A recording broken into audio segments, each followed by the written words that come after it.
देखो conversion of unit तो कर लिया है, ठीक है। Conversion of unit I hope आपको समझ आ गया होगा, ठीक है। अब इस वीडियो में हम लोग बात करेंगे डायमेंशनल फार्मूला की, ठीक है। जो हमारे पास डायमेंशनल फार्मूलाज होते हैं, क्या होते हैं डायमेंशनल फार्मूलाज, क्या आपको किसको क्या आपको कैसे समझना है, तो आज वो सारा हम डिस्कस करेंगे। देखो इस चैप्टर से या तो कन्वर्जन ऑफ यूनिट से क्वेश्चन बनता है या फिर आपका डायमेंशनल फार्मूला से क्वेश्चन बनेगा, ठीक है। एरर वाला पोर्शन तो कट है। तो अभी हम क्या करेंगे, डायमेंशनल फार्मूला के बारे में स्टडी करेंगे, ठीक है। तो चलो आगे बढ़ते हैं।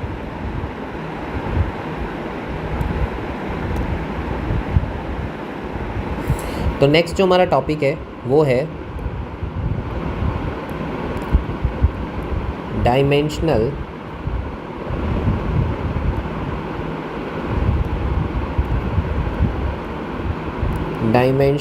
फार्मूला। ध्यान से समझेंगे हम डायमेंशनल फार्मूला क्या होता है बहुत अच्छे से। तो डायमेंशनल फार्मूला देखो, इसमें ना आपको अलग अलग चीज़ों को अलग अलग तरीके से सिंबल दिए हुए हैं। जैसे फॉर एग्जांपल अगर मैं बात कर रहा हूँ मास की। अगर मेरे पास पहला मेन है मास, तो मैंने बोला कि मास को हम किस में मेज़र करते हैं, आप बोलोगे केजी में। पर इसका जो डायमेंशनल फार्मूला होगा बेटा वो इन ब्रैकेट्स में कैपिटल एम से शो होता है। तो मास का जो होता है वो डायमेंशनल फार्मूला होता है capital M with these brackets, ठीक है। तो अब अगर मैं सेकंड की बात करूँ, सेकंड हमारे पास आता है लेंथ बेटा। तो अगर लेंथ आपको पता है किस में मेज़र होता है, मीटर में मेज़र होता है। इसका डायमेंशनल फार्मूला होता है एल बेटा, क्योंकि ये एक लेंथ है। ये क्या है, मीटर जो है लेंथ है, एक तरीके से लेंथ। तो इसीलिए इसका जो डायमेंशनल फार्मूला होता है वो कैपिटल एल होता है, ठीक है। कैपिटल एम मत लिख देना क्योंकि वो किसका होता है, मास का। बेटा ये आपको लर्न करना है कि मास का डायमेंशनल फार्मूला कैपिटल एम होता है, लेंथ का डायमेंशनल फार्मूला कैपिटल एल होता है। स्टेप बाय स्टेप चलेंगे, न्यूमेरिकल्स भी कराऊंगा बहुत सारे, तो आपको कोई प्रॉब्लम नहीं होगी, ठीक है। और हाँ, अगर आपने ये पुरानी वीडियो देखी है, पार्ट 1 देखा है, क्योंकि लास्ट पार्ट बनाने वाला हूँ मैं, ठीक है। हो सकता है कि इसका थर्ड पार्ट नहीं आएगा। तो अगर आपको ये वीडियो अच्छी लगती है, आपको समझ आता है, तो प्लीज़ आप चैनल को सब्सक्राइब कर लीजिएगा, ठीक है। और बेल आइकन दबा दीजिएगा ताकि आपको इन फ्यूचर जो भी मैं इंपॉर्टेंट डेरिवेशंस डालता हूँ, जो भी मैं चीज़ डालूँगा, हर चैप्टर जो मैं डालूँगा वो ताकि उसकी इन्फॉर्मेशन आपको मिल जाए, ठीक है। तो थर्ड वाला जो है हमारा, थर्ड वाला रहता है मान लो टाइम। अब टाइम को क्या करते हैं, टाइम आपको पता है कि सेकंड में मेज़र होता है, ठीक है। लेकिन इसका जो डायमेंशनल फार्मूला होता है बेटा वो कैपिटल टी होता है, ठीक है। नेक्स्ट हमारे पास फोर्थ, जैसे हमारे पास टेम्परेचर हो गया। अब ये जो टेम्परेचर है, टेम्परेचर इसको मेज़र करते हैं केल्विन में, लेकिन इसका जो क्या बोलते हैं डायमेंशनल फार्मूला होता है वो कैपिटल के ही होता है, केल्विन का कैपिटल के। नेक्स्ट हमारे पास जो फिफ्थ पॉइंट है वो होता है amount of substance. Amount of substance, substance का अमाउंट क्या है, इसको जनरली मोल में करते हैं, MOLE मोल। और इसका जो डायमेंशनल फार्मूला होता है बेटा वो MOL होता है, MOL, ठीक है।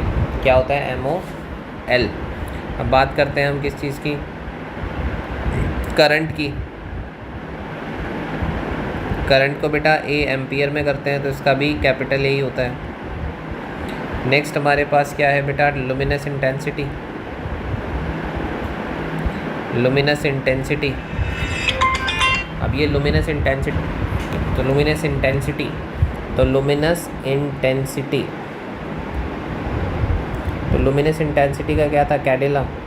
इसको आप रिप्रेजेंट करते हो CD, ऐसे ही, ठीक है। तो आपको क्या ध्यान रखना है बेटा, आपको ये जो डायमेंशनल फार्मूला है ये वाले, ये डायमेंशनल फार्मूला आपको ध्यान रखने हैं कि किसका क्या है, ठीक है। क्योंकि ये हमारे न्यूमेरिकल में बहुत काम आने वाले हैं, ठीक है। कैसे काम आने वाले हैं, चलो एक बार आपको दिखा भी देता हूँ कैसे काम आएंगे। तो हमारे पास क्या है, फॉर एग्जांपल अगर मैंने आपको ये बोल दिया कि एक काम करो, डायमेंशनल फार्मूला बताओ,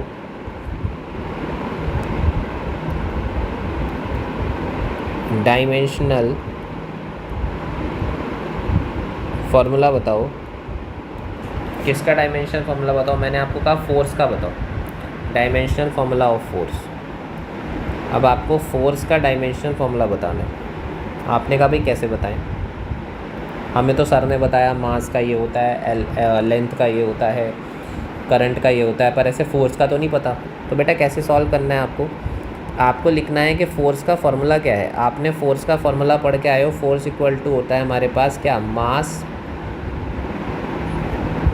into acceleration, mass into acceleration ये होता है। आपने कहा हाँ यार ये फॉर्मूला मैंने पढ़ा है, मास इनटू एक्सेलरेशन होता है, यानी कि F इक्वल टू होता है ma। अब मैंने बताओ, अब मास का क्या होता है, मास का डायमेंशनल फॉर्मूला आपने कहा जी वो मैंने पढ़ा था, कैपिटल M होता है। लो जी, एक्सेलरेशन, अरे यार एक्सेलरेशन तो पढ़ा नहीं, तो आपको बेटा इधर ध्यान रखना है रफ में, जो एक्सेलरेशन होता है उसकी यूनिट क्या होती है, एक्सेलरेशन की होती है मीटर पर सेकेंड स्क्वायर। क्या होता है, मीटर पर सेकेंड स्क्वायर। अब मीटर क्या होती है, लेंथ, मीटर क्या होती है, ये जो मीटर है ये लेंथ है, तो इसका डायमेंशनल फॉर्मूला क्या है, L। और सेकेंड किसका होता है, टाइम का, तो टाइम की डायमेंशनल फॉर्मूला क्या है, T। और इसका स्क्वायर है तो ऊपर क्या आ गया, स्क्वायर।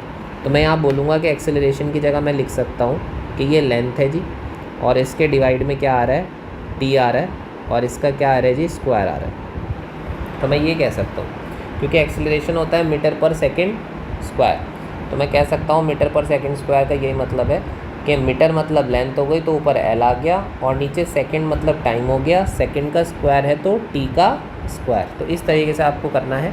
आगे हम क्या करेंगे, हम कहेंगे भाई ये M आ गया, ठीक है, और ये L इसके साथ अंदर मल्टीप्लाई हो गया, L आ गया, और ML, और नीचे क्या है हमारे पास, और नीचे बैठा हुआ है T, और इसका क्या बैठा हुआ है, स्क्वायर। अच्छा, नीचे की पावर अगर ऊपर आएगी तो किसकी हो जाएगी बेटा, माइनस की हो जाएगी। तो ये हो गया ML, और T की पावर नीचे 2 थी, ऊपर आके हो गई -2। तो मैंने बोला कि ये जो फोर्स हमारा चलता आ रहा था, इस फोर्स की जो हमारे पास डायमेंशनल फॉर्मूला आया वो आया MLT -2। ये आपको जनरली लर्न भी कर लेना है बेटा, क्योंकि हर बार आप ऐसे सॉल्व करके नहीं दिखाओगे, कई जगहों पर ये डायरेक्ट अप्लाई होगा। लेकिन हाँ, अगर कोई आपसे कह रहा है कि फोर्स MLT -2 आया कैसे, तो आप उसे इस फॉर्मूले से एक्सप्लेन कर सकते हो कि भैया मास इनटू एक्सेलरेशन से आया, वैसे हमने सॉल्व किया और हमारा आ गया। ठीक है, तो F का जो हमारा फोर्स है वो क्या आ गया, MLT -2। तो इस तरीके से मेरे पास किसका डायमेंशनल फॉर्मूला आ गया, फोर्स का डायमेंशनल फॉर्मूला आ गया। चलो नेक्स्ट देखते हैं। अगर मैं आपसे कहूँ कि आप डायमेंशनल फॉर्मूला बताओ, डायमेंशनल फॉर्मूला ऑफ प्रेशर, अगर मैंने आपको डायमेंशनल फॉर्मूला पूछा प्रेशर का, तो आप कहोगे ठीक है सर प्रेशर का बता देते हैं। आप प्रेशर के लिए, आप प्रेशर का फॉर्मूला होता है फोर्स अपॉन एरिया। क्या होता है, फोर्स अपॉन यूनिट एरिया, है ना, यूनिट एरिया पढ़ा है ना, बहुत छोटा सा अगर आप एरिया लेके फोर्स लगाते हो तो वो प्रेशर होता है। ठीक है, तो फोर्स का अब दोबारा देखो, अब आपको प्रेशर की निकालनी है, इसे पावर मत समझना, ये प्रेशर है। फिज़िक्स में पावर को भी P से ही डिनोट करते हैं। ठीक है, तो ये प्रेशर है। फोर्स का अभी डायमेंशनल फॉर्मूला हम निकाल के कितना है, MLT -2। अब बात करते हैं एरिया। तो मुझे एक बात बताओ, जो एरिया होता है वो क्या होता है, एरिया होता है एक तरीके से लेंथ इनटू ब्रेथ। लेकिन क्या होता है, लेंथ इनटू ब्रेथ ही तो होता है। अब अच्छा, कुछ प्यारे बच्चे ये कहेंगे सर एरिया तो हमने ये भी सुना है साइड का स्क्वायर।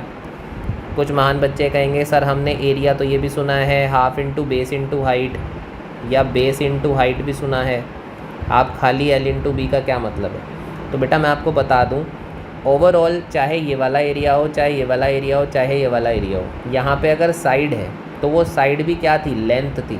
यहाँ पे ये बताओ, ये भी लेंथ है भाई, है तो मीटर में ही। अब एक बात बताओ, अगर मैं एरिया निकाल रहा हूँ तो ये भी मीटर में आएगा और ब्रेथ भी मीटर में आएगा, तो मीटर का क्या हो जाएगा, स्क्वायर। मीटर का क्या हो गया, स्क्वायर। यहाँ पे साइड भी क्या होगा, मीटर आ गया एक बार, उसका स्क्वायर। यहाँ पे बेस, ये बेस भी क्या है, ये भी मीटर में आएगी, और हाइट क्या है, ये भी मीटर में आएगी, इसमें भी मीटर का क्या आ गया, स्क्वायर आ गया। तो मैं ये बोलता हूँ कि अगर आप कभी भी एरिया निकालते हो, ठीक है, कभी भी अगर आप एरिया निकालते हो तो वो हमेशा लेंथ का स्क्वायर आता है, यानी कि लेंथ का क्या आता है, स्क्वायर आता है। यानी कि जब भी आप एरिया निकालोगे वो आपको हमेशा इस फॉर्म में मिलेगा, मीटर का स्क्वायर। अब ये मीटर क्या होती है जी, ये तो लेंथ होती है। तो मैंने कहा लेंथ को हम किससे रिप्रेजेंट करते हैं, L से, और इसका क्या आ गया, स्क्वायर। तो यानी कि एरिया की जगह मैं क्या यूज़ कर सकता हूँ, L का स्क्वायर। तो मैंने वही यहाँ पे यूज़ किया, L का क्या आ गया, स्क्वायर। तो ये मेरे पास फोर्स हो गया, ये मेरे पास एरिया हो गया। अब मैंने कहा ऊपर एक एल है, नीचे एल 2 हैं, तो एक एल से एक एल कट जाएगा, इसकी पावर से ये एल कट जाएगा, तो मैं कहूँगा ऊपर बचेगा एम टी माइनस 2 और नीचे बस एक एल बचेगा। अब ये एल अगर ऊपर चला जाएगा तो इसकी कितनी पावर हो जाएगी, एल की यहाँ पे 1 पावर है, ऊपर आके माइनस हो जाएगी, तो M L minus 1 T minus 2। तो ये मेरे पास किसका आ गया बेटा, ये मेरे पास प्रेशर का डायमेंशनल फॉर्मूला आ गया। ठीक है, ये भी आपको डायरेक्टली क्या करना है बेटा, लर्न रखना है, तरीका भूलना नहीं है आया कैसे था। ठीक है, तो फॉर्मूला खोलते जाओ, फॉर्मूलों की डायमेंशन रखते जाओ और फाइनली जो एक डायमेंशन निकलेगी वो उस चीज़ की होगी जो आप निकालना चाह रहे हो। ठीक है, चलो आगे बढ़ते हैं, एक और देख लेते हैं किसी को। चलो किसका देखें बताओ, तो हम देखते हैं डायमेंशनल फॉर्मूला बताओ, आप वर्क का बताओ, वर्क। ठीक है, चलो जी वर्क का फॉर्मूला देखते हैं। वर्क इक्वल टू क्या होता है बेटा, वर्क होता है फोर्स इनटू डिस्प्लेसमेंट, पढ़ा था ना, फोर्स इनटू डिस्प्लेसमेंट।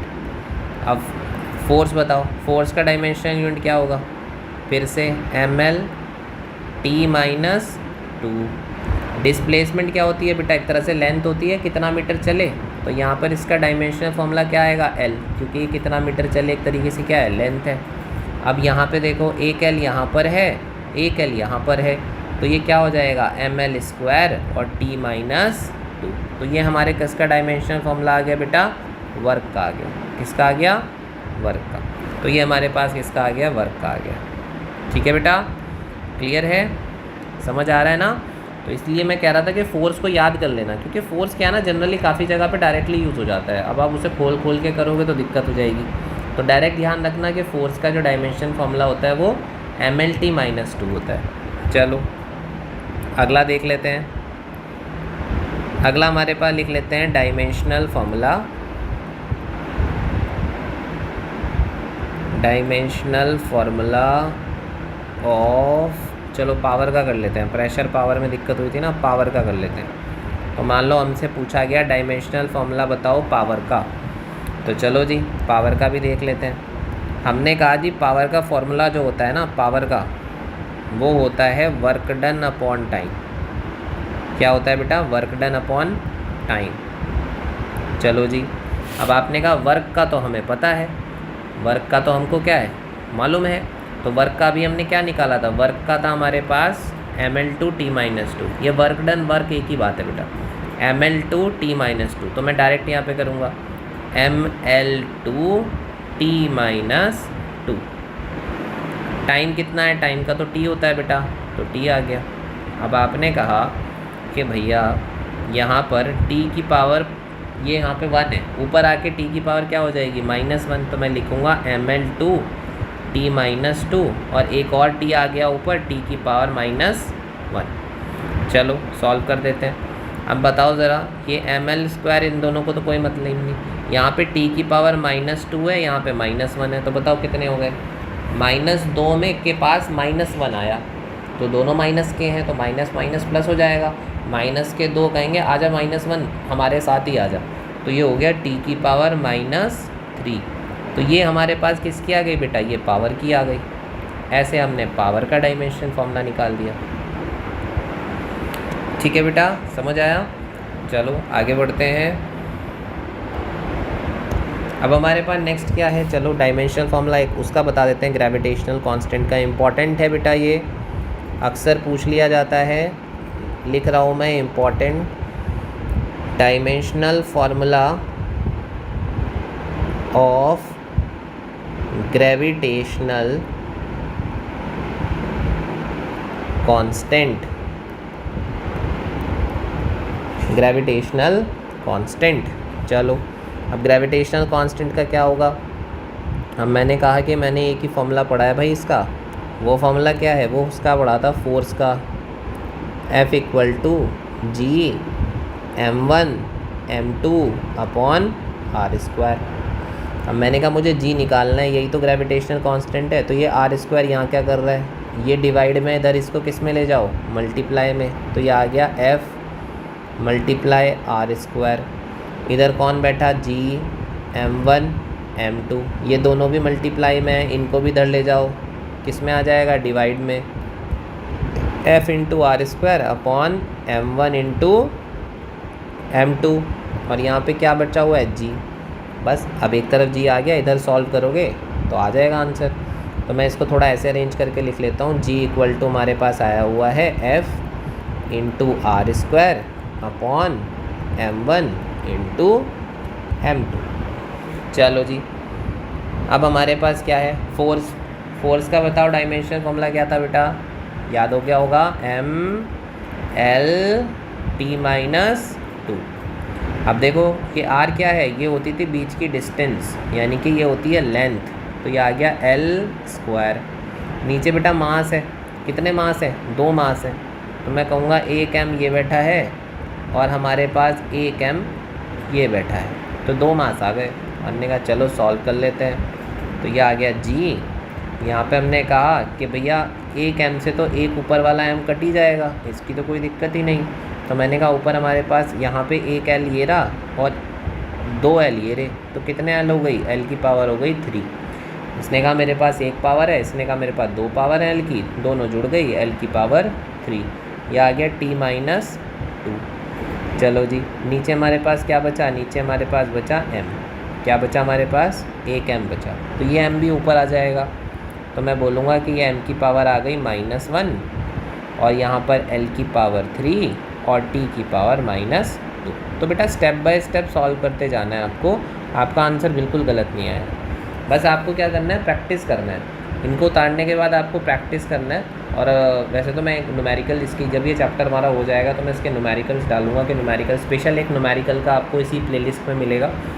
इस चैप्टर के जितने भी न्यूमेरिकल निकाले जा सकते हैं हर अच्छी बुक से, ठीक है, कोई भी जो भी आप साइड बुक लगाते हो उनके मैं सारे सॉल्यूशन कोशिश करूँगा कि जितने इंपॉर्टेंट हैं सबके डाल दूँ। बस आप इसमें बेल आइकन ज़रूर दबा दीजिएगा और सब्सक्राइब ज़रूर कर दीजिएगा, ठीक है।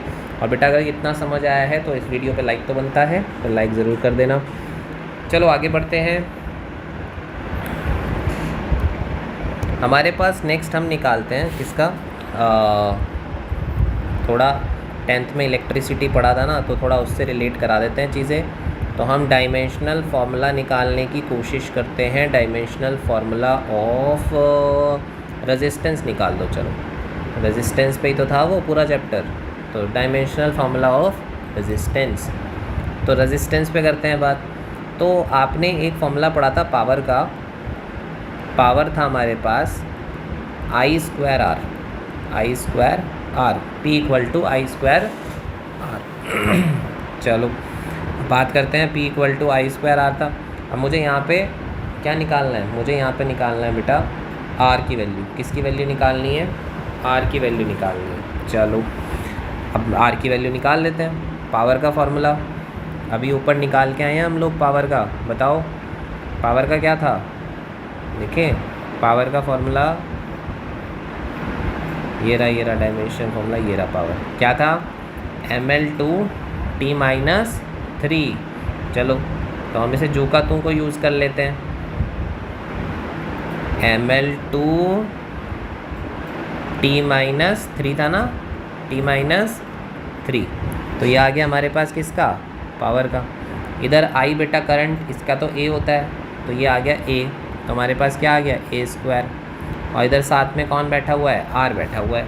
चलो जी, अब ये A² जो है इधर मल्टीप्लाई में है, इधर किस में आ जाएगा, डिवाइड में। तो मैं बोलूँगा ये हो जाएगा mL/T-3 और इसके डिवाइड में हमारे पास आ गया A² = R।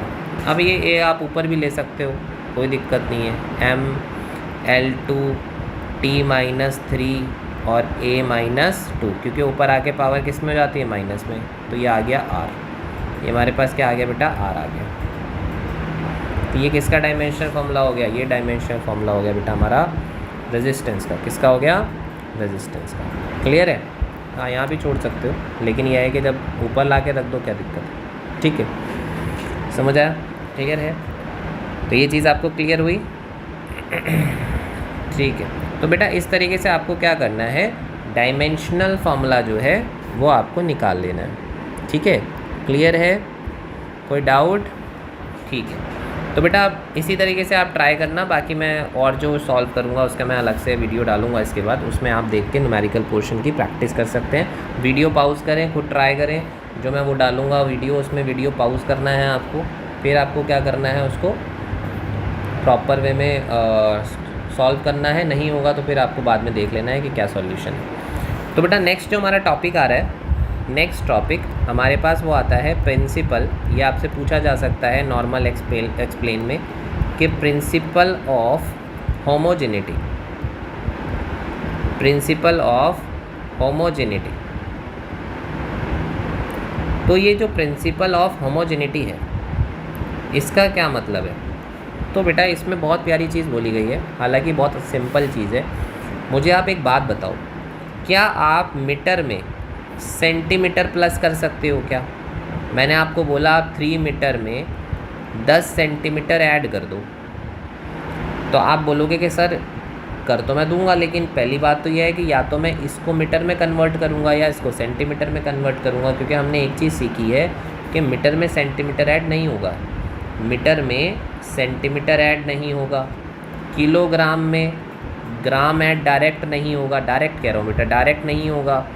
ठीक है, और किलोमीटर में आप मीटर ऐड नहीं कर सकते डायरेक्ट, तो डायरेक्ट आप इनको ऐड नहीं कर सकते। आप ऐसे नहीं लिख सकते कि मैंने लिखा 5 किलोमीटर और मैंने लिखा 10 मीटर और आपने लिख दिया 15, 5 और 10 को प्लस कर दिया। अब आप सोच रहे हो किलोमीटर लिखूं कि मीटर लिखूं, तो आ गई ना प्रॉब्लम। तो ये काम बेटा नहीं हो सकता है, ये काम आप नहीं कर सकते। आप इसे ऐसे प्लस करोगे कि मेरे पास 5 किलोमीटर है और प्लस 10 मीटर है, तो मैं इस किलोमीटर को पहले किस में कन्वर्ट करूँगा बेटा? मीटर में। तो मेरे पास आ जाएगा 5000 मीटर और फिर 10 मीटर। अब मैं ये मीटर दोनों सेम हो गए, अब मैं ऐड कर सकता हूँ 5000 10 मीटर। तो इससे हम क्या समझे? इससे हम ये समझे कि जो हमारे पास क्वांटिटीज़ सेम होती हैं, ठीक है, जो क्वांटिटीज़ सेम होती हैं, मीटर में मीटर यानी कि जो यूनिट्स हैं वो सेम होनी चाहिए। मीटर में मीटर ऐड होता है, किलोमीटर में किलोमीटर ऐड होता है, ग्राम में ग्राम ऐड होता है। और अगर दो डिफरेंट आ जाएं तो पहले उनको किसी एक में कन्वर्ट करो फिर ऐड करो। यही बोला गया है इस प्रिंसिपल ऑफ होमोजेनिटी में, यानी कि वही चीज़ ऐड और सब्ट्रैक्ट हो सकती हैं जो सेम होंगी। समझ आया? अब इसको अप्लाई कैसे करेंगे वो भी सिखाऊंगा। अभी बस इतना ध्यान रखना कि प्रिंसिपल ऑफ होमोजेनिटी में ये चीज़ होती है कि जो चीज़ सेम क्वांटिटी में होगी, मीटर मीटर ऐड होगा, सेंटीमीटर सेंटीमीटर ऐड होगा, डिफरेंट होंगे तो ऐड नहीं हो सकते हैं। समझ आया? चलो तो इसको थोड़ा लिख भी लेते हैं। आपको लिखना कैसे है वो मैं आपको लिखवा देता हूँ, ताकि आप पेपर में, जो स्कूल में आपका पेपर बनेगा उसमें आप लिख दें। ठीक है, आपको सिंपल लिखना है बेटा, only those quantities can be added or subtracted or equated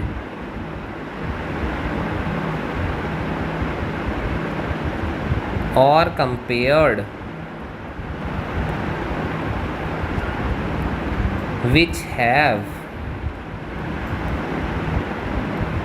same dimensions, जिनकी डायमेंशन सेम होगी उन्हें आप ऐड कर सकते हो, उन्हें आप क्या कर सकते हो बेटा? सब्ट्रैक्ट कर सकते हो, उन्हें आप ऐड कर सकते हो। ठीक है, क्लियर है बेटा जी? समझ आ गया?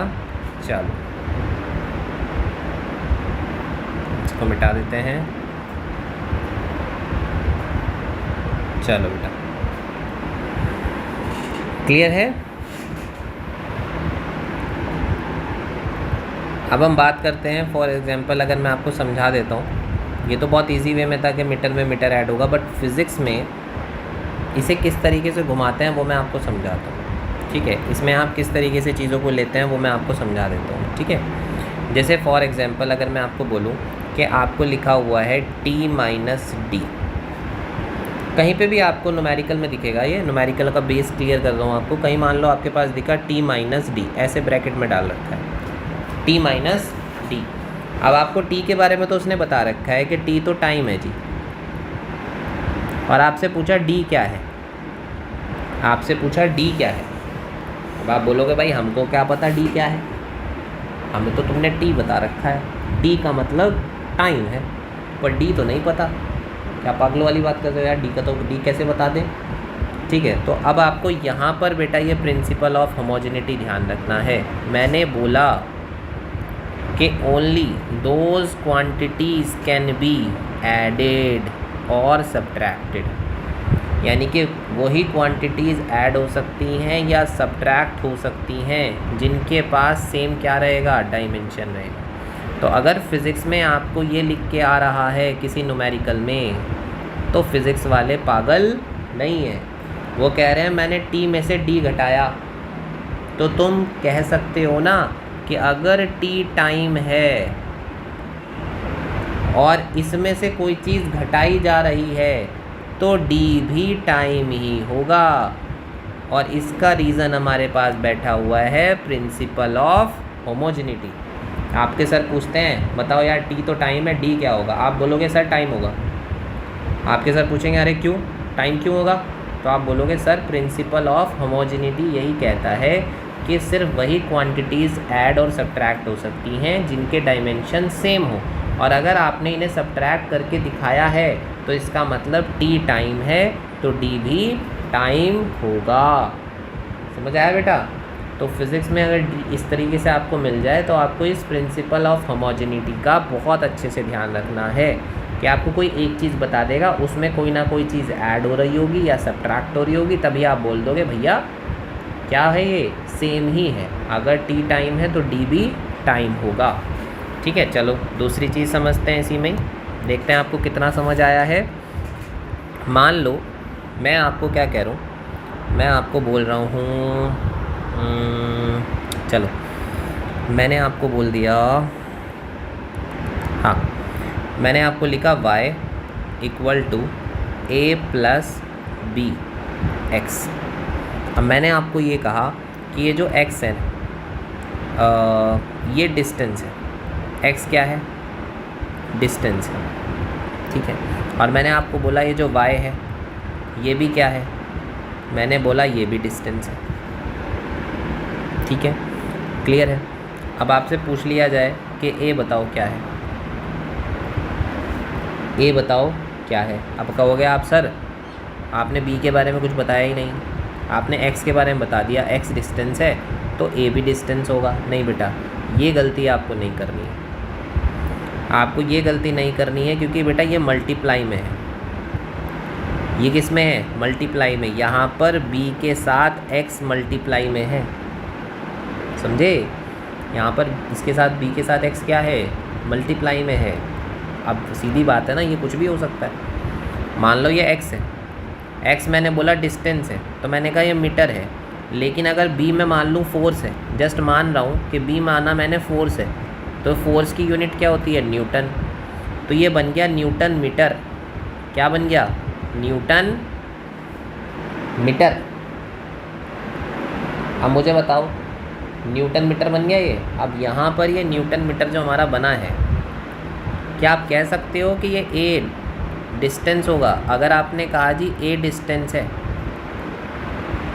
क्योंकि ये किस में ऐड हो रही है, b में ऐड हो रही है, और b के साथ x बैठा है और x का मतलब है डिस्टेंस। तो मुझे एक बात बताओ बेटा, ये तो bx का पूरा क्या हो गया, न्यूटन मीटर हो गया। अब ये डिस्टेंस थोड़ी ही रह गई। तो अगर आप बोलोगे कि a डिस्टेंस है तो आप क्या हो जाओगे, आप गलत हो जाओगे। तो अगर कोई क्वांटिटी क्लियर वे में, बिल्कुल ऐसे क्लियर वे में दिख रही है, ऐसे अकेली मैं कह रही हूँ टाइम है, तो भाई ये भी टाइम होगा। लेकिन अगर मैं इसके साथ, इस t के साथ किसी x की मल्टीप्लाई कर देता, अब अगर आप बोलो कि d टाइम है तो आप गलत हो गए। अब ये टाइम नहीं होगा बेटा, क्योंकि क्या पता ये x क्या चीज़ है जिससे मल्टीप्लाई करके ये कोई नई यूनिट बन जाएगी। जैसे यहाँ पे देखो, x बोला डिस्टेंस है मीटर, b बोला फोर्स हो गया तो बन गया न्यूटन मीटर, कुछ अलग बन गया, ये तो न्यूटन मीटर बन गया, समझे।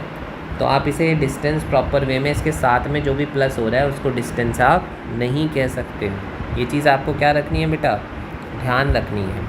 समझ आया, क्लियर है, इतना समझ आया। चलो आगे बढ़ें, ठीक है। चलो अब बेटा इसमें क्या होता है, इसमें आपको एक मैं न्यूमेरिकल करा देता हूँ ताकि आपको चीज़ें जो हैं वो क्लियर रहें, ठीक है। मान लो मैं कोई एक एग्जांपल करा देता हूँ, एनसीईआरटी का एग्जांपल है तो शायद आपको समझ भी आ जाएगा,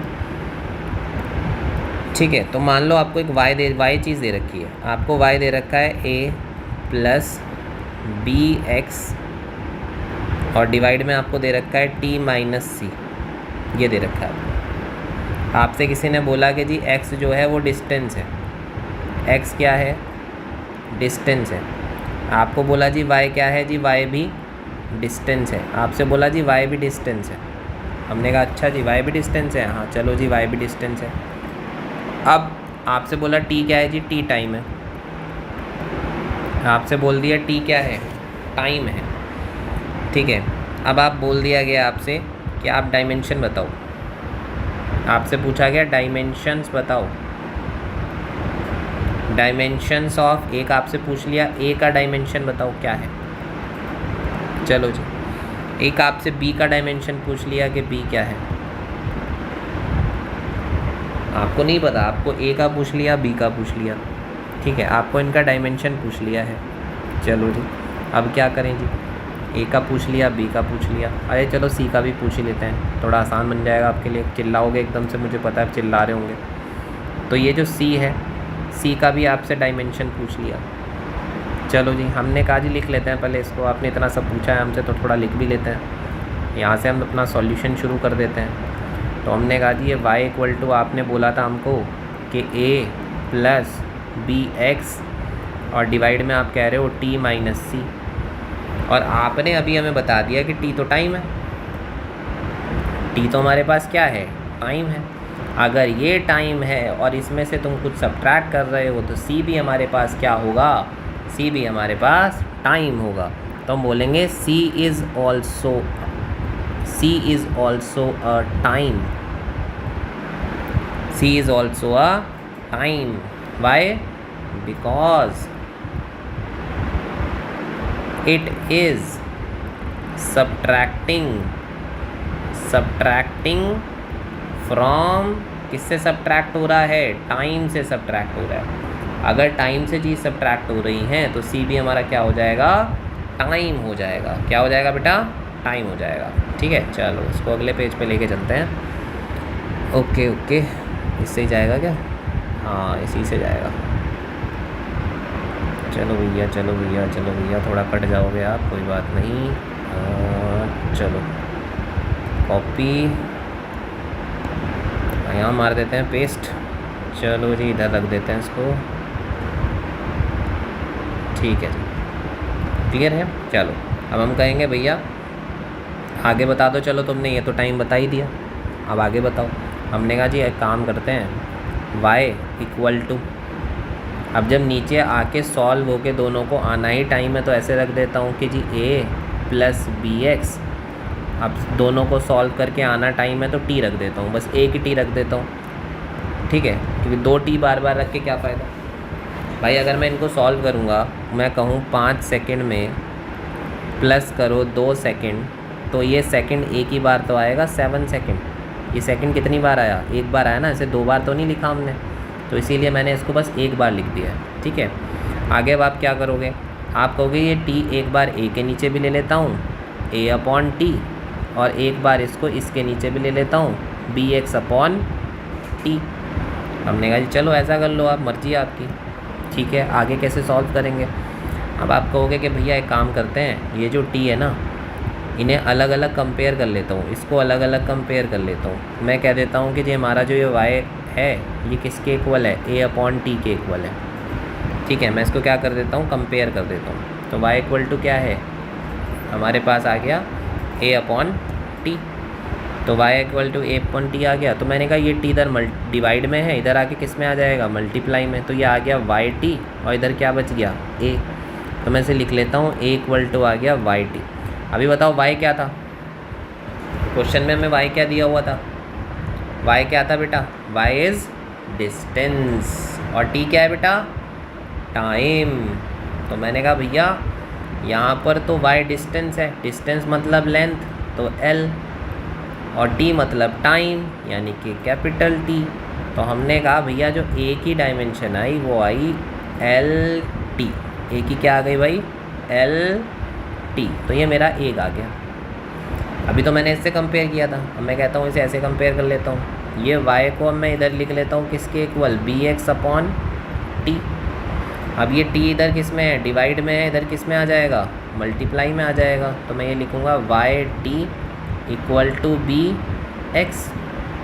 ठीक है, अब मैंने बोला भैया x इधर मल्टीप्लाई में, इधर किस में आ जाएगा, इधर ये डिवाइड में आ जाएगा। तो मैं लिखूँगा यहाँ पे हमारे पास आ गया वाई टी अपॉन एक्स, और यहाँ क्या बच गया, b बच गया। इसको थोड़ा पलट के लिख लेते हैं। मैंने लिखा b की वैल्यू आई वाई टी अपॉन एक्स। अब मुझे बताओ ज़रा, हमारे पास y फिर से क्या था, डिस्टेंस यानी कि लेंथ, t क्या था, टाइम यानी कि t, और x बताओ x क्या था, x के बारे में भी तो बताया हुआ होगा, देखें, चलो देख लेते हैं। x भी हमारे पास क्या था बेटा, डिस्टेंस था। तो मैंने x को भी क्या बोल दिया, मैंने x को भी बोल दिया डिस्टेंस, यानी कि ये हो गया लेंथ। तो मैंने कहा भैया अब क्या करें, अब कुछ मत करो, इस l से l उड़ा दो, ये l से ये l कट गया। तो b का जो हमारा डायमेंशन आया वो आया t। तो मेरा a भी आ गया और मेरा b भी आ गया और मेरा c भी आ गया। यही मुझसे पूछा हुआ था। तो बेटा जिस तरीके से मैंने यहाँ पे चीज़ें नोट करने वाली हैं आपकी, जो मैंने आपको सिखाई हैं, सबसे पहले आपको ये देखना है कि कोई हलवा सा आंसर ऐसे वाला, ये हलवा सा आंसर तो नहीं पड़ा क्वेश्चन आसान करने के लिए। फिर जब आप इसका दो डायमेंशन, बहुत ध्यान से देखना है, यहाँ पे दो था, मुझे सी के बारे में नहीं पता था, लेकिन जैसे ही मुझे पता चला कि सी भी टाइम है और टी भी टाइम है, तो मैंने इन दोनों को एक ही डायमेंशन में लिखना है। फिर टी, ध्यान रखना इस चीज़ को, क्योंकि दोनों चीज़ सेम होती है ना, अगर सेम डायमेंशन की होती हैं, 5 सेकंड 2 सेकंड, तो 7 सेकंड आता है, तो सेकंड एक ही बार लिखा जाता है। तो अगर ये भी सेकंड है और ये भी सेकंड है, तो सॉल्व करके आएगा तो सेकंड ही ना एक बार, तो इसीलिए एक बार लिख देना है इसको, डबल बार नहीं लिखना है। ठीक है, तो ये चीज़ आज नहीं सीखी। दूसरा, जब इस तरीके से अपॉन में चीज़ें आ जाती हैं तो अलग अलग नीचे करके लिख लो ऐसे, ये चीज़ हमने और सीखी, ऐसे अलग अलग करके लिख लो। फिर इनको अलग अलग आप निकाल भी सकते हो, इनको क्या कर सकते हो, अलग अलग कंपेयर भी कर सकते हो। y को इसके इक्वल रख लो और y को ही फिर इसके इक्वल रख लो, और फिर बस क्या है, जो आपने अभी तक की सीखी हैं चीज़ें, आपको वैसे करके डायमेंशन निकालनी है। तो किस तरीके से सॉल्व करना है, ये तरीका आपको आना चाहिए, क्योंकि ये बिल्कुल नया है। अभी आप 11th में आए हो, 10th तक ऐसा कुछ नहीं था, तो ये सारी चीज़ें नई हैं जो कराई जा रही हैं कि अच्छा ऐसा हो जाता है, अच्छा ऐसा हो जाता है, वैसे वैसे सीख लो बेटा। ठीक है, तो ये मान के चलो ये चैप्टर में आगे आपके पास कुछ बचा नहीं है, सिर्फ इसी तरीके से इसके कुछ न्यूमेरिकल्स आते हैं। वो न्यूमेरिकल में अब जो अगला हमारा आएगा वो सिर्फ न्यूमेरिकल आएगा। चैप्टर के बेसिक्स हमारे ख़त्म हो गए हैं। आपका फर्स्ट चैप्टर फाइनली, ये फर्स्ट चैप्टर जो आपका है ये कंप्लीट हो गया बेटा, ये आपका फर्स्ट चैप्टर कंप्लीट हो गया है। जिस बच्चे ने पार्ट 1 पार्ट 2 दोनों देखे हैं, अगर उसको इतनी चीज़ें समझ आई हैं तो बेटा वीडियो को लाइक कर देना, सब्सक्राइब कर देना, अपने दोस्तों में शेयर कर लेना, क्योंकि जल्दी मैं इसके, अब हो सकता है कल या परसों में मैं इसके न्यूमेरिकल्स डाल दूँगा। ऐसे न्यूमेरिकल, इतने अच्छे न्यूमेरिकल मैं कहीं ना कहीं अच्छी साइट बुक से डालूँगा कि आपको प्रॉब्लम नहीं होगी। इस चैप्टर से जो भी क्वेश्चन आपके आएंगे ना, वो आप बहुत ईज़िली कर दोगे। ओके बेटा, okay, take care, thank you. हाँ।